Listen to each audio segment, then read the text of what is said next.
In this video, I will show you how to create a QR code in Canva. First, log into your Canva and click on the Create button. On the search bar, type Logo. Select the 500 by 500 option. Next, you want to scroll down on the left side and look for the Apps icon. Click on it. Now search for QR code. Then, click on the first option. Click the Open button. You will need to input a URL. In this example, I will use my YouTube channel's URL. Copy the link and go back to Canva and paste the URL here. Now, click on the Generate Code button. After that, go ahead and enlarge the QR code till it fits the frame. Then, go ahead and name it if you wish.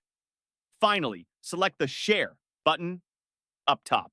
I will leave the download options at default settings. Click on the download icon, and your QR code will be saved in your Downloads folder. Now open the image in the Downloads folder, and you now have your QR code.